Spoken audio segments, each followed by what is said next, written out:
Hello dear student, this is Professor Kaustubh Sharma, Assistant Professor in Nirmala College. Recently complete my UGC NET exam in Commerce subject and pursuing CA and CS at final stage. So dear student, we discuss about very crucial topic, that is accounting for non-profit organization. We all know that organization may be of two types. First is business organization and second is social organization. Business organizations are those organizations which are conducted their activities for profit motive, to earn profits. है ना, they exchange goods और services for mutual benefits. तो जितने भी तरह के trades होते हैं, एक्सचेंजेस होते हैं, कॉमर्स होता है, वो बिजनेस एक्टिविटी में आता है, जहाँ पे एक प्रोडक्ट को खरीदा जाता है कम दामों में और उसमें अपने प्रॉफिट मोटिव को जोड़ के सेल किया जाता है, और ये एक्टिविटी बिजनेस साइकिल चलता रहता है. दूसरी एक्टिविटी हमने दूसरे टाइप का ऑर्गेनाइजेशन देखा जो है social organisation. Social organisation means not profit organisation या एनजीओ. एनजीओ भी इसी को कहते हैं कि ऐसे ऑर्गेनाइजेशन जिनका पर्पस सर्विस रेंडरिंग होता है. जैसे आप देखें, certain organisation which are form not to earn profit but to render service among public and their members. जो पब्लिक और अपने मेंबर्स को सर्विस प्रोवाइड करना जिनका मेन उद्देश्य होता है ना, वो रिलीजियस पर्पस के लिए हो सकते हैं, वो एजुकेशनल पर्पस के लिए हो सकते हैं, या वो सोसाइटी को किसी एनजीओ पर्पस या सोसाइटी के वेलफेयर के लिए चलाए जाते हैं. तो ऐसे कोई भी ऑर्गेनाइजेशन नॉन प्रॉफिट ऑर्गेनाइजेशन कहलाते हैं. ओके, अब ऐसे ऑर्गेनाइजेशन कौन से होते हैं? तो such organisations are clubs, hospitals, libraries, school, college, universities, charitable and religious institutions and literary society etcetera. है ना, अगेन आई से कि primary motive of this organisation is to provide service among public and their members. जैसे club होता है, तो club की जो service होती है वो होती है कि वो स्पोर्ट्स या रिक्रिएशनल सर्विसेज प्रोवाइड करते हैं. हॉस्पिटल्स मेडिकल सर्विस प्रोवाइड करते हैं. लिटरेरी सोसाइटी किसी आर्ट या कल्चर को लेके उसे प्रमोट करने के लिए चलाए जाते हैं, है ना. अब what are the main sources of income for such organisation? अब ये ऐसे ऑर्गेनाइजेशन चलाए कैसे जाते हैं? क्योंकि किसी भी ऑर्गेनाइजेशन को चलाने के लिए जरूरत होती है फंड की, पैसे की. तो इन ऑर्गेनाइजेशन को भी फंड की जरूरत होती है. अब इनके फंड के सोर्सेज क्या होते हैं? ये किसी चीज को खरीदते बेचते नहीं है, तो इनका मेन सोर्स होता है इनकम का membership, subscription, second donation and grant etcetera. Government से जो ग्रांट मिलती है, जो डोनेशंस मिलते हैं और जो सब्सक्रिप्शंस वगैरह होते हैं, लाइफ टाइम मेंबरशिप एक्सेट्रा, उनके थ्रू ये ऑर्गेनाइजेशन चलते हैं. पर कुछ ऑर्गेनाइजेशन एनजीओ या एनपीओ में भी ऐसे होते हैं जो ट्रेडिंग एक्टिविटी भी करते हैं, पर उससे होने वाले जो प्रॉफिट होते हैं, उस प्रॉफिट को ऑर्गेनाइजेशन का जो मेन गोल है, मेन पर्पस है सर्विस प्रोवाइड करना, जिस भी पर्पस के लिए एनपीओ बनाया गया है उसमें उसे इंडल्ज कर देते हैं, उसमें लगा देते हैं. तो कुछ ऐसे एनपीओ भी होते हैं जो ट्रेडिंग एक्टिविटीज भी करते हैं. फिर हम देखते हैं कि what are the aims and purpose of NPO. First is educational charity. जैसे आप डायोसिस की बात करें, डायोसिस ऑफ उज्जैन, तो उनके कई स्कूल्स है, कई कॉलेजेस है, तो वो एजुकेशनल चैरिटी में आते हैं. रिलीजियस चैरिटी, रिलीजियस चैरिटी में मंदिर, मस्जिद, गिरजाघर, है ना, जैसे डायोसिस ऑफ उज्जैन, डायोसिस ऑफ इंदौर, या गोल्डन टेम्पल ट्रस्ट, है ना, या महाकाल मंदिर ट्रस्ट. तो ये रिलीजियस चैरिटी होता है जो मंदिर के एडमिनिस्ट्रेशन के लिए जिन्हें बनाया जाता है.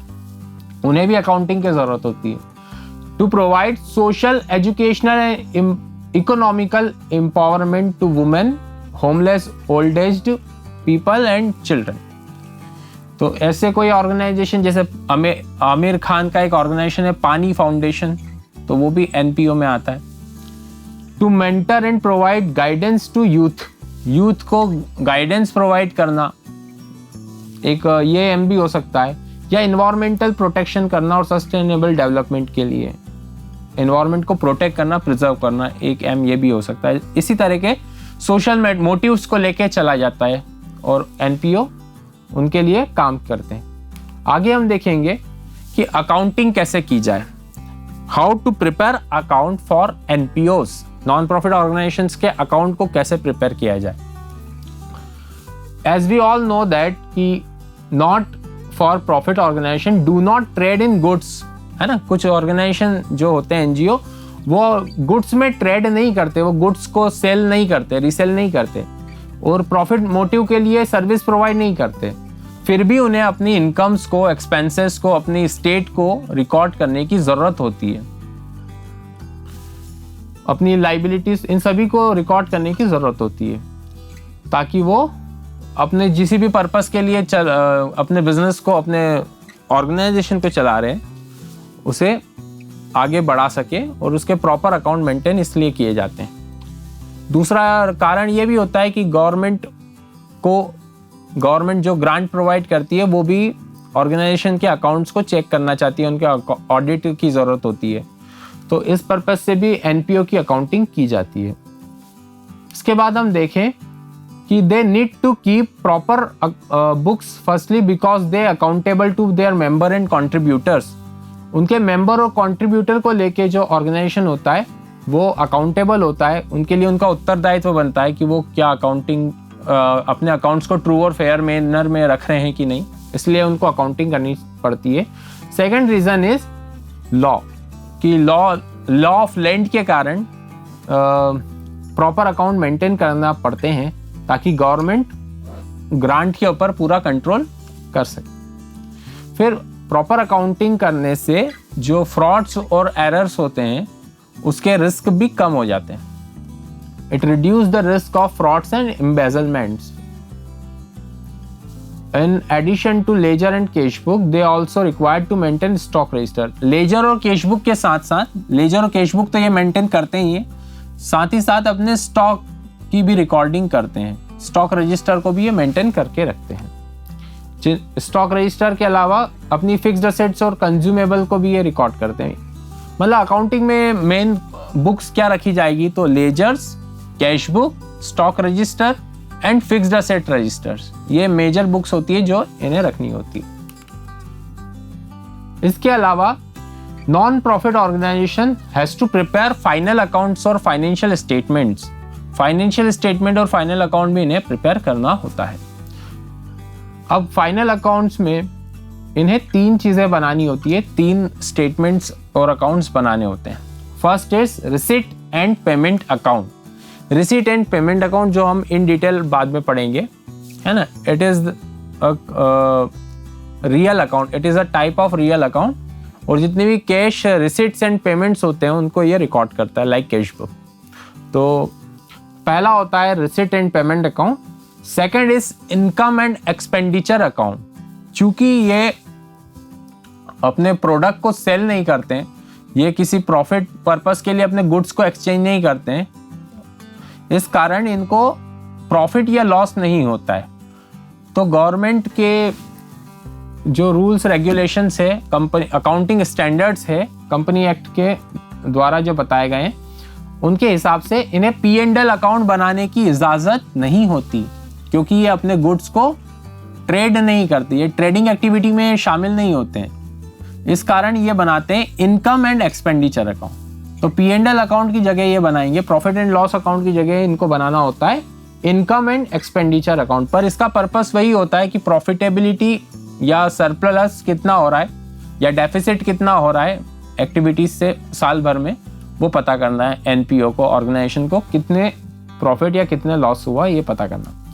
Third one is balance sheet. Balance sheet उनकी असेट्स और लाइबिलिटी की इंफॉर्मेशन उनको बताएगी और फाइनेंशियल पोजीशन के बारे में बताएगी। एक एक करके अब हम इन्हें पढ़ना शुरू करेंगे इन डिटेल। सबसे पहला आता है receipt and payment account. Receipt and payment account is nothing, it is a summary of cash transactions. It is a summary of cash transactions. It record all cash receipts and payments covered under a financial period. एक financial year में जितनी भी cash receipt या cash payments हुए हैं उनको यह record करता है। ये कैश ट्रांजैक्शंस की समरी है ना, और इसको बनाने पर आपको कैश अकाउंट बनाने की ज़रूरत नहीं होती है। जिस तरह बिजनेस ऑर्गेनाइजेशंस में आप कैश बुक बनाते हैं, उस तरह यहाँ पे आपको रिसीट एंड पेमेंट अकाउंट बनाना पड़ता है। रिसीट एंड पेमेंट को एक बहुत बड़े अकाउंटिंग के स्कॉलर हुए विलियम पिकल्स, उन्होंने डिफाइन किया है कि receipt and payment is nothing more than a summary of cash book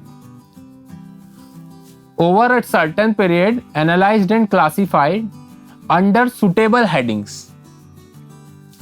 इसका मतलब ये है कि जितने भी साल भर में कैश ट्रांजैक्शंस होती है उसकी समरी के रूप में इसे बनाया जाता है, प्रिपेयर किया जाता है, और ये साल के एंड में जब ईयर एंड होता है तब बनाया जाता है। Now we talk about the special features of receipt and payment account. Receipt and payment account का पहला फीचर है कि it is an real account and hence the rule of real account will be applied here कि all receipt what comes in debit and what goes out credit, कि जितना cash आया है उसे डेबिट कर दे और जितना कैश गया है उसे क्रेडिट कर दे। तो ये सिंपल से रियल अकाउंट के रूल पे, गोल्डन रूल ऑफ अकाउंटिंग जो है, जो रियल अकाउंट पे एप्लीकेबल होता है, उस पे ये उसके हिसाब से इसे प्रिपेयर किया जाता है कि सारे चीज़ें जो कैश इन हो रहा है अगर तो उसे डेबिट करो, कैश आउट हो रहा है बिजनेस से, ऑर्गेनाइजेशन से, तो उसे क्रेडिट करो। कैश इन हैंड का ओपनिंग बैलेंस होता है, इससे इसकी स्टार्टिंग होती है। It always show debit balance, ये हमेशा डेबिट बैलेंस ही शो करेगा। और अगर ये क्रेडिट बैलेंस शो कर रहा है मतलब वहाँ पे फेवरेबल बैलेंस नहीं आ रहा है, नेगेटिव बैलेंस जा रहा है कि ऑर्गेनाइजेशन में कैश की कमी है उतनी। Then all cash receipts are shown on debit side. जितनी भी कैश रिसिट्स होंगी it will be debited. उनको सभी को हम डेबिट करेंगे। जैसे कि गोल्डन रूल में हमने पढ़ा था, 11th स्टैंडर्ड में भी आपने पढ़ा होगा कि गोल्डन रूल कहता है रियल अकाउंट में कि जितने भी कैश आया है उसे डेबिट करो और जितना कैश गया है उसे क्रेडिट करो। तो उसी तरह से, क्योंकि ये गोल्डन रूल पे डिपेंड करती है रिसिट एंड पेमेंट अकाउंट का फॉर्मेट, कि जितने भी कैश रिसिट्स होते हैं उन्हें डीआर साइड लिखा जाए, whether it is capital nature और रेवेन्यू नेचर। भले वो कैपिटल नेचर की हो या रेवेन्यू नेचर की हो, उसे डेबिट करेंगे, है ना। यहाँ पे उसे कंपेयर करने की जरूरत नहीं है। और जितने भी कैश पेमेंट्स हैं उन्हें क्रेडिट करेंगे, whether it is capital nature और रेवेन्यू नेचर, कि भले उसका नेचर कैपिटल हो या रेवेन्यू हो, वो बार बार होने वाले खर्च हो या लाइफ टाइम में एक बार होने वाले खर्च हो, उन्हें क्रेडिट करेंगे। फिर एंड में डीआर से सीआर के बैलेंस को लेस कर दिया जाता है और जो बैलेंस होता है उसे क्रेडिट कर दिया जाता है। इन केस अगर डेबिट बैलेंस शो नहीं हो रहा है, it means it showed overdraft balance, कि नेगेटिव बैलेंस शो कर रहा है कैश का, कि ऑर्गेनाइजेशन का जो कैश रिक्वायरमेंट है वो नेगेटिव जा रही है, ओवरड्राफ्ट जा रही है। Only the actual receipt and payment of cash is recorded. केवल उन्हीं रिसिट्स और पेमेंट्स को आप शो करेंगे जो एक्चुअल में पेड हुए हों या एक्चुअल में रिसीव्ड हुए हों, केवल उन्हीं चीज़ों को आप रिकॉर्ड करेंगे, है ना। इसके अलावा कोई भी adjustment like depreciation, outstanding expenses, और outstanding means unpaid expenses, it will not be recorded under receipt and payment, है ना। It will be recorded under next account which is income and expenditure.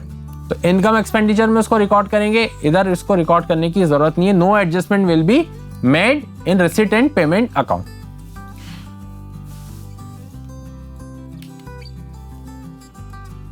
This account doesn't tell us whether current income exceeds current expenditure. ये account हमें कितनी expenses है या income कितनी ज्यादा है एक्सपेंसेस से, या एक्सपेंसेस इनकम से कितना ज्यादा, ये नहीं बताते। ये इनकम एक्सपेंसेस की जानकारी नहीं देते। It shows the cash position, ये केवल कैश पोजीशन के बारे में समझाते हैं। In order to ascertain net profit और loss, such account is not prepared. ये अकाउंट इनकम और नेट लॉस को शो करने के लिए नहीं बनाए जाते हैं। It only show real cash position of the organisation. Here is the format of receipt and payment. यहाँ हम फॉर्मेट के बारे में देखेंगे कि एक साइड हो गया DR साइड और राइट हैंड साइड जो हो गया वो पेमेंट साइड। रिसिट साइड जो है डेबिट साइड है, पेमेंट जो है वो क्रेडिट साइड है। जितने भी रिसिट्स है, whether it is capital receipt, whether it is revenue receipt, it will be debited. कि कोई भी रिसिट हो, भले वो कैपिटल नेचर की हो या वो रेवेन्यू नेचर की हो, वो डेबिट होगी। सबसे पहले आपने देखा ओपनिंग बैलेंस आपने डेबिट किया टू बैलेंस BD के नाम से, उसके बाद में to subscription, to donation, to legacy, to entrance fees, जितने भी रूप में पैसा आया है, भले वो रेवेन्यू नेचर का हो या वो कैपिटल नेचर का, इसको डेबिट करेंगे। और इसके कॉन्ट्रेरी कोई भी कैपिटल पेमेंट या रेवेन्यू पेमेंट को क्रेडिट करेंगे। फिर डेबिट में से क्रेडिट को लेस करके जो बचेगा वो क्लोजिंग बैलेंस हो जाएगा, क्लोजिंग बैलेंस ऑफ कैश, जिसे हम बैलेंस शीट में ट्रांसफर कर देंगे। इसका क्लोजिंग बैलेंस जो है वो बैलेंस शीट में एज अ कैश और बैंक शो होता है। अब हम एक इलस्ट्रेशन से देखेंगे कि रिसिट एंड पेमेंट अकाउंट कैसे प्रिपेयर होता है। तो यहाँ पे आप क्वेश्चन देख रहे हैं कि मेट्रो क्लब दिल्ली, जिनके अकाउंट एंड हो रहे हैं 31 दिसंबर 2008 को, उनका हमको रिसिट एंड पेमेंट बनाना है। तो यहाँ पे उनकी सारी जानकारी दी है। ओपनिंग बैलेंस दिया हुआ है cash and bank, that is 8,500। Subscription received in current year is 30,000 and previous year का 2,000 और फ्यूचर ईयर का 1,000। तो ये जितना भी एक्चुअल रिसीव्ड हो रहा है, भले वो इस साल का हो या अगले साल का हो या पिछले साल का, जितना भी एक्चुअल रिसीव्ड हुआ है वो आप डेबिट करेंगे, है ना। इससे वो रिलेट नहीं करता कि वो इस साल का या पिछले साल का या अगले साल का रहेगा। जितना भी सब्सक्रिप्शन रिसीव हुआ है या कोई भी इनकम रिसीव हुई है उसे डेबिट किया जाएगा। फिर आगे आप इन चीज़ों को देख रहे हैं, इसका फिर हम सॉल्यूशन देखते हैं। Life time membership fees, donations, ये सब चीज़ें दिए। डेप्रिसिएशन चार्ज किया है 10%, but it is non cash expenses. तो ये ध्यान रखेंगे, डेप्रिसिएशन लग रहा है पर वो नॉन कैश है, वहाँ पे कैश इन्वॉल्वमेंट नहीं हो रहा है, कैश रिकॉर्ड नहीं हो रहे हैं, इस कारण हम डेप्रिसिएशन को रिकॉर्ड नहीं करेंगे। Salary outstanding, salary outstanding means unpaid salary. तो अनपेड सैलरी ऐसी सैलरी जो आज तक पे नहीं की है, आज की तारीख तक उसे पे नहीं किया है, तो अनपेड सैलरी को भी आप रिकॉर्ड नहीं करेंगे अकाउंट में, रिसिट एंड पेमेंट अकाउंट में से रिकॉर्ड नहीं करेंगे। एक्रूड इंटरेस्ट, एक्रूड इंटरेस्ट का मतलब ये होता है कि ऐसा इंटरेस्ट जो अभी तक पे नहीं हुआ है, मिला नहीं है, ऐसी इनकम जो अभी तक नहीं मिली है, तो नहीं मिली है इसलिए इसे भी रिकॉर्ड नहीं करेंगे। अब इनका हम अकाउंट देखते हैं। 8,500 जो ओपनिंग बैलेंस था, सबसे पहले आपने डेबिट कर दिया। जितना भी सब्सक्रिप्शन रिसीव हो रहा था करंट ईयर का, प्रीवियस ईयर का, फ्यूचर ईयर का, तो जो एक्चुअल रिसीव हुआ इस साल में वो आपने सम अप करके प्रीवियस ईयर, करंट ईयर और फ्यूचर ईयर तीनों का सम अप करके बाहर लिख दिया। 30,000 करंट ईयर का, 2,000 प्रीवियस ईयर का और 1,000 आने वाले साल का, फ्यूचर ईयर का। तो तीनों का सम अप किया तो 33,000 will be debited as subscription. फिर life time membership fees receive हुई 7,000, that is capital nature expense in receipt, तो इट विल बी डेबिटेड। क्योंकि यहाँ पे ये ध्यान नहीं रखना है कि वो कैपिटल नेचर की है या वो रेवेन्यू नेचर की है। फिर इन्वेस्टमेंट परचेज किया आपने, तो इन्वेस्टमेंट परचेज किए तो दैट इज योर एक्सपेंसेस, पैसा गया आपके पास से, आपने असेट खरीदी पर कैश आपके पास से जा रहा है, तो इस इन्वेस्टमेंट को हम क्रेडिट करेंगे। Then donation, donation paid, donation paid है या रिसीव्ड है या क्लियरली गिवन नहीं है। डोनेशन रिसीव्ड, तो डोनेशन रिसीव हुआ हमें 4,000, इट विल बी डेबिटेड। उसके बाद टूर्नामेंट फंड, टूर्नामेंट फंड आपने बनाया या तो ये रिसीट है, इसे डेबिट करेंगे, टूर्नामेंट के लिए फंड बनाया। फिर फर्नीचर परचेस किया तो पैसा जा रहा है तो इसे क्रेडिट कर देंगे, बाय फर्नीचर। उसके बाद में टूर्नामेंट पे खर्चे किए, एक्सपेंसेस किए, expenses will be credited, cash जा रहा है आपके पास से इसलिए ये क्रेडिट हो जाएगा। उसके बाद सैलरी 7,000 की पेड की, तो 7,000 आपने रिकॉर्ड कर दिए। अब ये 3 एडजस्टमेंट जो मैंने आपको बताए, डेप्रिसिएशन, आउटस्टैंडिंग एक्सपेंसेस या outstanding salary and accrued interest on investment, यहाँ पे कैश का इन्वॉल्वमेंट बिल्कुल नहीं था, इसलिए रिसिट और पेमेंट अकाउंट में इसे रिकॉर्ड नहीं किया। पर ऐसा नहीं है कि इन्हें एडजस्ट नहीं करेंगे, रिकॉर्ड नहीं करेंगे कहीं भी अकाउंटिंग में। जो आने वाले 2 अकाउंट होंगे, इनकम एक्सपेंडिचर अकाउंट और बैलेंस शीट, वहां पे इनकी रिकॉर्डिंग होगी। यहाँ पे इन तीनों चीजों को रिकॉर्ड नहीं किया गया। फिर आपने डीआर से सीआर के टोटल को लेस किया, डीआर का जो सम अप किया आपने, तो टोटल आया 56500। उसमें से क्रेडिट के टोटल को लेस किया तो 30,000 प्लस 15,000 प्लस 2,500 प्लस 7,000, जो सम अप था 54,500 क्रेडिट का सम अप आया। तो क्रेडिट डेबिट में से क्रेडिट को सम को डिडक्ट कर दिया तो अमाउंट आ रहा है 2,000 रुपये, इसे आप क्रेडिट कर देंगे। तो बाय बैलेंस शीट 2,000 रुपये जो क्लोजिंग बैलेंस था वो यहाँ आ गया। इसे ट्रांसफ़र कर देंगे। जब बैलेंस शीट आप बनाएंगे तो इसे बैलेंस शीट में आप असेट साइड, कैश साइड में लिखेंगे। तो जैसा मैंने बताया कि depreciation on furniture, salary outstanding, accrued interest on investment, क्योंकि ये नॉन कैश एलिमेंट से आइटम है इसलिए इन्हें रिकॉर्ड करने की ज़रूरत रिसिट एंड पेमेंट अकाउंट में नहीं होगी। कैश सिस्टम पे पूरा बेस्ड होता है ये अकाउंटिंग, और रिसिट पेमेंट तो पूरी तरीके से केवल जो कैश आ रहा है और कैश जा रहा है उसी को रिकॉर्ड करता है। इसलिए जहाँ पे नॉन कैश एलिमेंट हो, नॉन कैश कॉस्ट हो, उन्हें रिसिट पेमेंट अकाउंट में रिकॉर्ड नहीं किया जाता, उन्हें नहीं डाला जाता। तो आज हम यहीं तक रखेंगे। तो डियर स्टूडेंट, एक बार इस वीडियो को फिर रिवाइज करना, और बहुत जल्दी हम इसी चैप्टर को आगे बढ़ाएंगे और नेक्स्ट एपिसोड में उसे आपके सामने लाया जाएगा। तो thank you everyone, take care.